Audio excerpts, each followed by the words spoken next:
Hi friends, எல்லோரும் எப்படி இருக்கீங்க? இன்றைக்கி நம்ம பேச போகிற டாபிக் வந்து பார்த்திங்கன்னா சில பேருக்கு பிடிக்காமல் இருக்கலாம். ஸோ ஆனால் நம்மளுக்கு பிடிச்ச டாபிக் 2 நாள் இதை பற்றி பேசணும்னு நான் நினச்சிட்டு இருந்தேன். ஸோ அதாவது பாஜகவோட முன்னாள் தமிழக தலைவர் அண்ணாமலை அவர்கள் பாஜகவிலிருந்து விலகிறார்.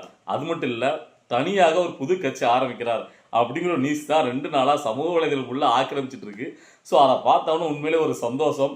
தமிழ்நாட்டில் ஒரு மாற்றம் வரட்டுப்பா, அதுதான் என்னுடைய பயங்கர ஒரு எதிர்பார்ப்பு. யாருக்குமே மாற்றம் எதிர்பார்த்து இப்போ முதலமைச்சர் விஜய் அவர்கள் இந்த திராவிட கட்சிகளை அடித்து ஓட விட்டுட்டு இப்போ வந்து ஒரு சிம்மாசனத்தில் உட்காந்துருக்காரு. ஸோ அதே மாதிரி அவருக்கு நிற்கிற அந்த திராவிட கட்சிகள் இல்லாமல் அண்ணாமலை அவர்கள் வந்தால் அது நல்லா தான் இருக்கும். எனக்கு அது வந்து பார்த்தீங்கன்னா ரொம்ப ஒரு பிடிச்ச விஷயம். ஏன்னா பெருசாகவே எனக்கு அண்ணாமலை அவர்கள் ரொம்ப பிடிக்கும். ஒரு படித்த ஒருத்தர், இந்த அரசியல் காலத்தில் அவர் வந்து பேசுகிறது எல்லாமே நமக்கு பிடிக்கும். அதாவது ஒரு சில வருடங்களுக்கு முன்னாடியே நான் அண்ணாமலை நேரில் சந்திச்சு ஒரு அரசியல் கட்சி தலைவராக ஒருத்தருக்கு வந்து பார்த்தீங்கன்னா ஒரு மரியாதை செஞ்சுன்னு பார்த்தீங்கன்னா முதல் முறை எனக்கு அண்ணாமலை மட்டும்தான். சரியா? அதுக்கப்புறம் நம்ம வந்து அது தொடர்ந்து நம்ம அவரை பார்த்ததே கிடையாது. அது வந்து சாதாரணமாக நான் வந்து மீட் பண்ணது. அதாவது அண்ணாமலை அவர்கள்ட்ட இருக்கிற ஒரே ஒரு இதாக இது வரைக்கும் நம்ம பார்த்தது என்னன்னு கேட்டிங்கன்னா, அதாவது பொதுவாக நான் வந்து முதலமைச்சர் விஜய் அவர்கள் அந்த அரசியல் கட்சி ஆரம்பிச்சுட்டு வரும்போது அவருக்கு நம்ம சப்போர்ட் பண்ணும்போது இந்த திராவிட கட்சிகள் இல்லாமல் இங்கே இருக்கிறவங்கள நம்ம வந்து கம்பேர் பண்ணது அப்போ சீமானவர்கள், அண்ணாமலை, விஜய் அவர்கள். ஸோ இவங்க 3 பேருக்கு உள்ள அந்த கம்பேரிசன் நான் பேசும்போது என்ன சொல்லியிருப்பேன் அப்படின்னு கேட்டிங்கன்னா, சீமான் வந்து பார்த்தீங்கன்னா எப்போவுமே முன்னுக்கு பின்னு முரணா பேசுறாரு, ஒரு உருட்டு மன்னனா இருக்காரு. அதாவது ஆரம்பத்தில் ஏன் தாத்தன் பெரியார் தாத்தான்னு தூக்கி பிடிச்சி கொண்டாடிட்டு இன்னைக்கு பெரியார் தூக்கி பிடிச்சி பழக்கிறாரு. அதே மாதிரி இந்த தெய்வங்களும் ரொம்ப கேவலமாக கொச்சை விமர்சிட்டு இன்னைக்கு முப்பாட்ட முருகன் தூக்கி பிடிக்காரு. ஸோ எல்லா விஷயத்துலையும் முன்னுக்கு பின்னு முரணா இருக்காருன்னு சொல்லி அவருக்கு மேலே வந்து பார்த்தீங்கன்னா நம்மளுக்கு ஒரு நம்பகத்தன்மைங்கிறது வராமல் இருந்துச்சு. அதை நம்ம ஏற்கனவே சொல்லியிருந்தோம். ஸோ அதே மாதிரி அண்ணாமலை அவர்கிட்ட நாம என்ன ஒரு குறைய நம்ம பேசணும்னு கேட்டிங்கன்னா, அதாவது அண்ணாமலை அவர்கள் படித்த ஒரு ஐபிஎஸ் அதிகாரியாக இருந்து அவர் வந்து அரசியல் வந்திருக்காரு. புது ரத்தம் எல்லாமே நல்லா தான், ஓகே தான். ஆனால் வந்து பார்த்தீங்கன்னா அவரால் தனியாக எந்த ஒரு முடிவும் எடுக்க முடியாது. அவர் பாஜகவோட கைப்பாக தான் இங்கே செயல்பட முடியும். பாஜக என்ன, மத்திய அரசாங்கம் என்ன ஒரு முடிவு எடுக்கோ அதை தான் இங்கே செயல்பட முடியும். தமிழ்நாட்டு நலன் கருதி தனிச்சையாக எந்த ஒரு முடிவுகளால் எடுக்க முடியாது அப்படிங்கிற ஒரு குச்சாட்டு நம்ம வச்சிருந்தோம். மற்றபடி எனக்கு அவர் மேலே எந்த ஒரு விமர்சனம் கிடையாது.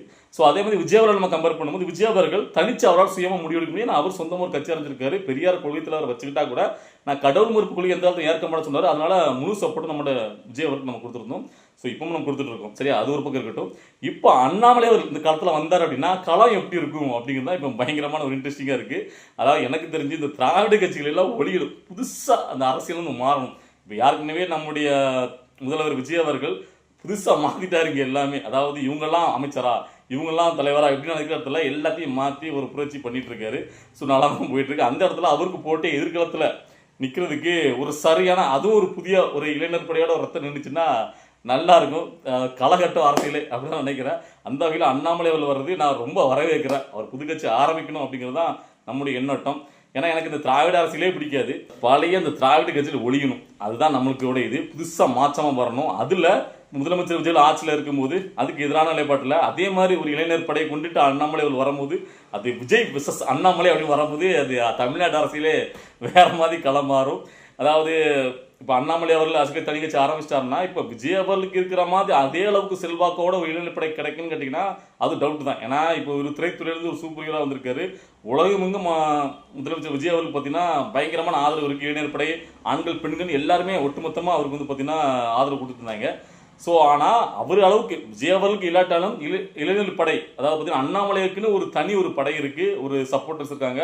அதில் எந்த ஒரு குறையும் கிடையாது.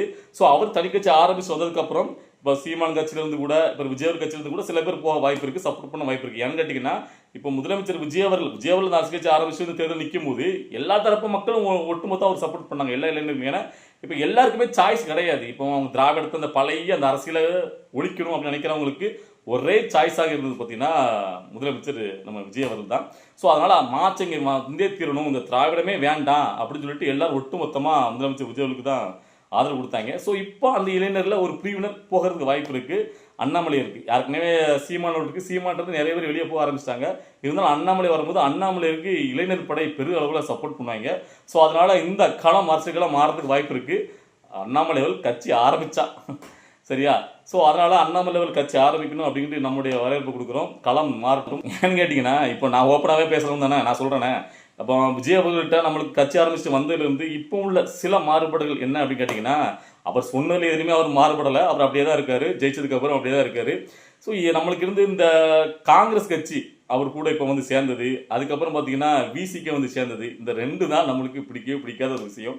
ஏன்னா அவங்க வரும்போது ஒட்டுமொத்தமாக திமுகவோட நிலைப்பாடு மாதிரியே எல்லா விஷயங்களும் சில விஷயங்களை அவங்க முன்னெடுக்கும் போது அது வந்து பார்த்தீங்கன்னா நம்மளுக்கு அது சரியாக படலை. ஏன்னா விஜய் அவர்கள் தனியாக நின்று தான் 234 தொகுதி நிற்க போய் தான் இவ்வளோக்குள்ள மக்கள் எல்லா தரப்பு மக்களும் ஒட்டுமொத்தமாக, அதாவது சிறுபான்மை பெரும்பான்மைன்னு யாரும் பார்க்கல, விஜய் ஜெயிக்கணும், முதல்வர் ஆகணும், அவர் தனிச்சு நிற்காரு, அவரை நம்ம ஜெயிக்க வைக்கணும் அப்படின்ட்டு அவ்வளோ பேர் சேர்ந்து ஓட்டு போட்டு ஜெயிக்க வச்சாங்க. ஸோ ஆனால் இப்போ ஜெயிச்சதுக்கு அப்புறம் அமைச்சர்கள் வந்து பார்த்தீங்கன்னா விசிக்க, அதாவது எவ்வளவுக்குள்ள திருமாவளவன் ஆகட்டும், வன்னியரசு இப்போ அமைச்சர் பதவி கொடுத்துருக்க இவங்க எல்லாரும் என்ன மாதிரி ஒரு வசப்பாடு இருந்தாங்க, எவ்வளோக்குள்ள கீழ்த்தரமாக மட்டமாக விமர்சனம் பண்ணாங்க நம்ம பார்த்துட்டு இருந்தோம். அப்படி பேசுனவங்களுக்கு இன்னைக்கு கூப்பிட்டு அதை அமைச்சரில் பங்கு கொடுக்குறது, அப்புறம் காங்கிரஸ் அதே மாதிரி தான் விமர்சிச்சாங்க. காங்கிரஸ் வந்து அவர் வேணும்னு அவர் சேர்த்துக்கிட்டாரு. ஸோ இந்த மாதிரி விஷயங்கள் நம்மளுக்கு பிடிக்காது, முரண்பட்டு தான் இருக்கும். இருந்தாலும் முதலமைச்சர் விஜய் அவர்கள் சொன்ன விஷயத்தில் என்ன பண்ண போறாரு அப்படிங்கிற ஆர்வமும் எனக்கு இன்னும் இருக்கு. ஸோ அதனால பார்க்கலாம் இது எந்த ஒரு பாதையை நோக்கி போகுது அரசியல் அப்படிங்கிறத இன்னும் முழுமையாக பார்க்கலாம். ஆனால் ஒன்று, விஜய் விசஸ் அண்ணாமலை அப்படின்னு வரும்போது சரியான ஒரு போராட்டம், ஒரு போட்டியாக இருக்கும். எதிர்காலத்தில் இப்படி தான் வரும்னு நினைக்கிறேன். இந்த திமுக அதிமுகலாம் ஒன்றா சேர்ந்து இல்லை என்னமோ பண்ணுறாங்க, அவங்க ஓரம் கட்டிடணும், புது ஒரு அரசியல் ரத்தம் பாயணும்னு நான் நினைக்கிறேன். ஸோ அந்த வகையில் அண்ணாமலை அவர்கள் புதுசாக ஒரு கட்சி ஆரம்பித்து வரும்போது அது நம்ம வரவேற்போம். ஸோ அப்போ உங்கள் எல்லாருக்கும் ஒரு டவுட் வரலாம், ஏன் விஜய் விசஸ் அண்ணாமலை தான் வரணுமா களம், எதிர்காலத்தில் விஜய் விசஸ் உதயநிதி கூட வரலாமே ஏன் அப்படின்னு நீங்கள் கேட்கலாம். நல்லா ஒன்று புரிஞ்சுடுங்க, தேவக்கோட கொள்கையும் திமுகவோட கொள்கையும் பெரிய டிஃப்ரெண்ட்லாம் ஒன்றும் கிடையாது.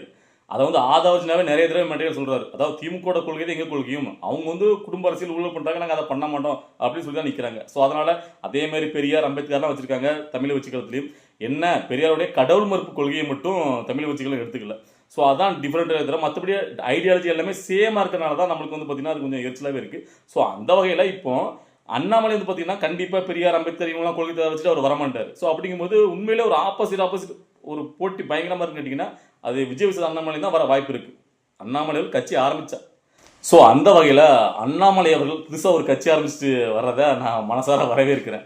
ஏன்னு கேட்டிங்கன்னா இப்போ வந்து பார்த்தீங்கன்னா டிவி கட்சி ஆட்சி அமைஞ்சிட்டு ஓகேவா, ஆனாலும் இவங்ககிட்ட வந்து பார்த்தீங்கன்னா சில முரண்பாடுகள் இப்போ ஆரம்பிக்குது, வளருது. ஸோ அது சரி கிடையாது. ஸோ அவங்களுக்கு கரெக்டாக ஒரு ஆப்போசிட்டில் ஒரு ஃபோர்ஸ் வரணும், அப்போ தான் ரெண்டுமே நல்லா மக்களுக்கு நல்லது நடக்கும். ஏன்னு கேட்டிங்கன்னா இப்போ கூட பாருங்கள், அதாவது முதலமைச்சர் விஜய் அவர்கள் தன்னுடைய அமைச்சரவையில் 7 பட்டியலின அந்த சமூகத்திற்கு வந்து பார்த்தீங்கன்னா அமைச்சரவை பதவி கொடுத்தாங்க. அதை நம்ம மனசார வரவேற்கிறோம். அது வந்து பண்ணணும், இது வரைக்கும் யாருமே பண்ணாதது. ஸோ அந்த மக்கள் அமைச்சரில் பங்கேற்கிறத நம்ம ரொம்ப வரவேற்கிறோம்.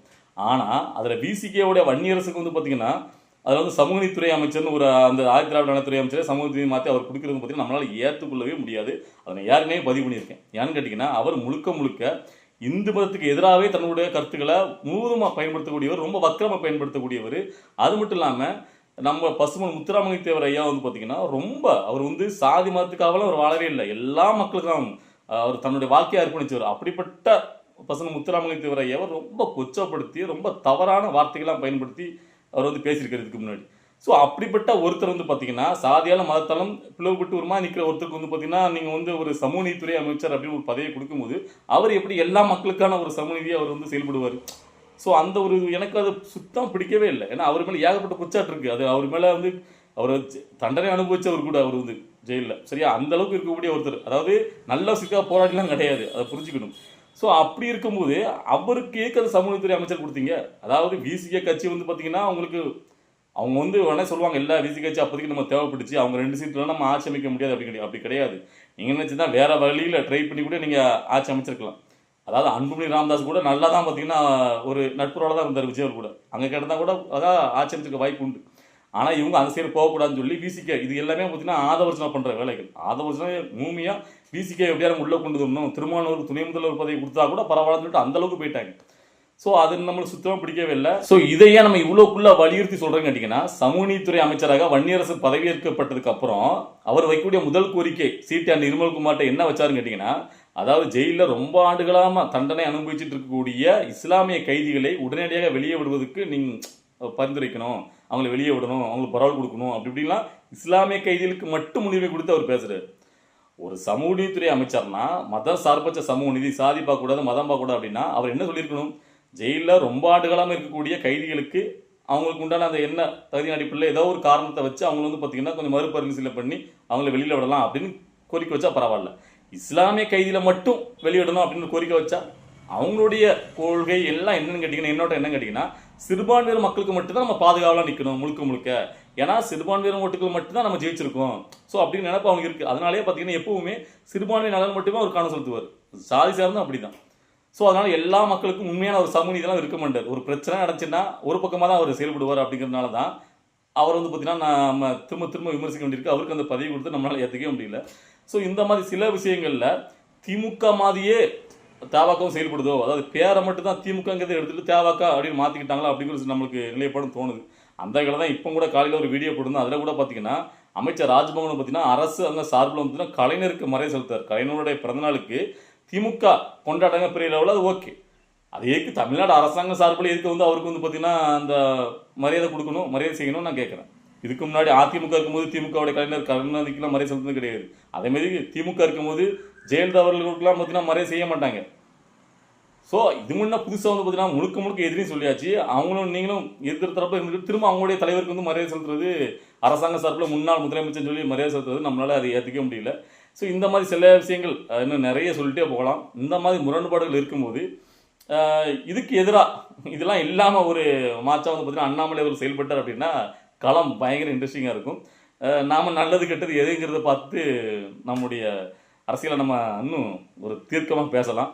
ஸோ அந்த வகையில் பார்க்கலாம் என்ன நடக்க போகுது அப்படின்ட்டு. அவர் என்ன அறிவிக்கலை, அதிகாரப்பூர்வமாக அறிவிக்கட்டும். அவர் அறிவித்து அவர் காலத்துக்கு வரட்டும், அப்புறம் பார்க்கலாம். ஓகேவா?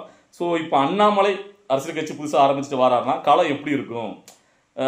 அதாவது விஜய் விசஸ் அண்ணாமலை அப்படின்னா களம் சூப்பராக நிற்கும்னு நினைக்கிறேன். ஏன்னு கேட்டிங்கன்னா திமுக வந்து பார்த்தீங்கன்னா திமுக அதிமுக ஏற்கனவே ஒன்று சேர்ந்து தான் அடுத்த தேர்தல் சந்திக்கணும் நிலைமை வந்துடும் நினைக்கிறேன். அந்தளவுக்கு அங்கே வந்து பாகமாக போயிட்டு இருக்கு. ஏன்னா காங்கிரஸ் விசிக இதெல்லாம் பார்த்தீங்கன்னா தேவைக்கிழமை சேர்ந்துட்டு, ஸோ திமுக தனியாக நின்றுச்சுன்னா கண்டிப்பாக ஜெயிக்க முடியாதுங்கிறது அவங்களுக்கே தெரியும். ஸோ அதனால் அவங்க வேறு ஏதாவது ஒரு கூட்டணி தூக்கி போடுவாங்க. அந்த கூட்டணி அதிமுக சின்ன பண்ணாமல் சேர்ந்து கிடக்கலாம். 2 பேர் கூட சேர்ந்து கூட நிற்க வாய்ப்பு இருக்குது. ஸோ அந்த வகையில் அப்போ ஒரு இளைஞர் படையோடு இருக்கிறது தேவாக்க. அதுக்கு ஈக்குவலாக அண்ணாமலை வந்தாருன்னா சரியான ஒரு போட்டியான ஒரு களமாக அரசியல் களம் தமிழ்நாட்டு அரசியலாம் மாறும் அப்படின்னு நினைக்கிறேன். ஸோ அந்த வகையில் பயங்கர ஒரு எதிர்பார்ப்பாடு இருக்கேன். சரி என்ன நடக்கு அப்படிங்கிறத பார்க்குறதுக்கு. ஸோ உங்களுக்கு என்ன தோணுது? நீங்கள் என்ன நினைக்கிறீங்க? அண்ணாமலை அரசியல் கட்சி ஆரம்பிப்பாரா? ஆரம்பிச்சாருன்னா களம் விஜய் விசஸ் அண்ணாமலைன்னு மாறுமா இல்லையா அப்படிங்கிறத உங்களுடைய கருத்துக்களை கமெண்ட்டில் பதிவு பண்ணுங்கள். ஸோ அடுத்தது அரசியல் பார்த்து நம்முடைய வீடியோ வரும். வெயிட் பண்ணுங்கள்.